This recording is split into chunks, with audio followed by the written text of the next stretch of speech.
नमस्कार, मैं हूं आपके साथ आयुषी गुप्ता। इजरायली सेना ने बुधवार को यमन पर हवाई हमले किए। ज्यादातर हमले ईरान समर्थित हूती विद्रोहियों के ठिकानों पर किए गए और इन हमलों में 9 लोग मारे गए, 118 अन्य घायल हो गए हैं। और एक दिन पहले आपको बता दें कि इजरायल ने कतर की राजधानी दोहा पर हमला किया था।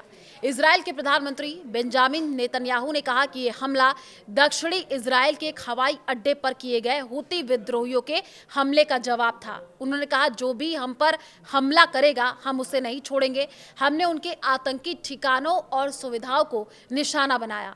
हूती विद्रोही पिछले एक दशक से यमन की राजधानी सना और उत्तरी क्षेत्रों पर नियंत्रण रखते हैं। हूती विद्रोहियों ने 7 अक्टूबर 2023 को हमास के इजरायल पर हमले के बाद गाजा युद्ध के समर्थन में इजरायल और लाल सागर में जहाजों पर मिसाइल और ड्रोन हमले शुरू किए। हूती का कहना है कि यह हमास के प्रति एकजुटता दिखाने के लिए है। जवाब में इजरायल ने कई बार हूती ठिकानों पर बमबारी की है। इजरायली सेना ने बताया कि उनके लड़ाकू विमानों ने यमन के उत्तरी अल जौफ प्रांत और सना में सैन्य शिविरों, हूती के सूचना विभाग के दफ्तर और ईंधन भंडारण स्थल को निशाना बनाया।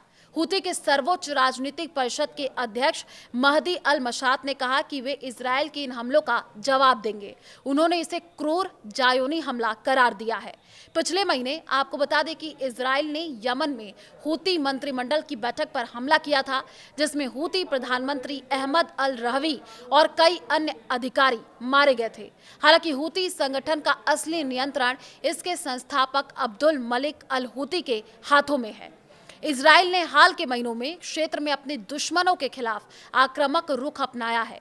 गाजा में 2 साल से चल रहे युद्ध के अलावा इजरायल ने लेबनान में हिजबुल्लाह और सीरिया में कई ठिकानों पर हमले किए हैं। आईडीएफ ने अपने बयान में कहा कि हमले में सना और अन्य स्थानों पर हूती के सैन्य शिविरों को निशाना बनाया गया, जहां से आतंकवादी हमलों की योजना बनाई जा रही थी। इजरायली रक्षा मंत्री ने दावा किया कि इजरायल का लंबा हाथ हर उस जगह तक पहुंचेगा जहां से खतरा उत्पन्न हो रहा है। हमलों में सैन्य ठिकानों के साथ साथ हूती नेतृत्व के गुप्त ठिकानों को भी निशाना बनाया गया। स्थानीय सूत्रों के अनुसार सना में हमलों के बाद कई लोग हताहत हुए, हालांकि सटीक संख्या की पुष्टि नहीं हुई है। पिछले महीने 29 अगस्त 2025 को इजरायली वायुसेना ने सना में गुप्त बैठक को निशाना बनाकर के हूती सरकार के प्रधानमंत्री और कई वरिष्ठ अधिकारियों को मार गिराया था। इस हमले में मोसाद की खुफिया जानकारी की भूमिका थी, जिसके आधार पर इजरायली वायुसेना ने सटीक हमला किया।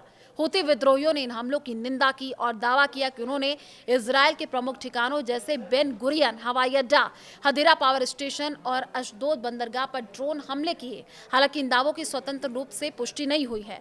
हूती समूह लाल सागर में जहाजों पर हमलों और इजरायल पर मिसाइल हमलों के लिए जाना जाता है, जिसके कारण क्षेत्रीय तनाव बढ़ा हुआ है। अंतर्राष्ट्रीय प्रतिक्रिया: इन हमलों ने मध्य पूर्व में तनाव को और बढ़ा दिया है। यमन में पहले से ही चल रहे गृह युद्ध और सऊदी अरब के नेतृत्व वाले गठबंधन के हस्तक्षेप के कारण स्थिति जटिल है। अंतर्राष्ट्रीय समुदाय ने इन हमलों पर मिश्रित प्रतिक्रियाएं दी हैं। कुछ देशों ने इजरायल के आत्मरक्षा के अधिकार का समर्थन किया, जबकि अन्य ने नागरिक हताहतों की संभावनाओं पर चर्चा की है। हूती विद्रोही, जो ईरान समर्थित माने जाते हैं, पिछले कुछ वर्षों से यमन में सत्ता पर कब्जा जमाए हैं। उनके द्वारा लाल सागर में जहाजों पर हमले और इजरायल पर ड्रोन और मिसाइल हमले क्षेत्र स्थिरता के लिए खतरा बन गए हैं। इजरायल ने इन हमलों को अपनी राष्ट्रीय सुरक्षा के लिए गंभीर चुनौती माना है और जवाबी कार्रवाई को तेज कर दिया है।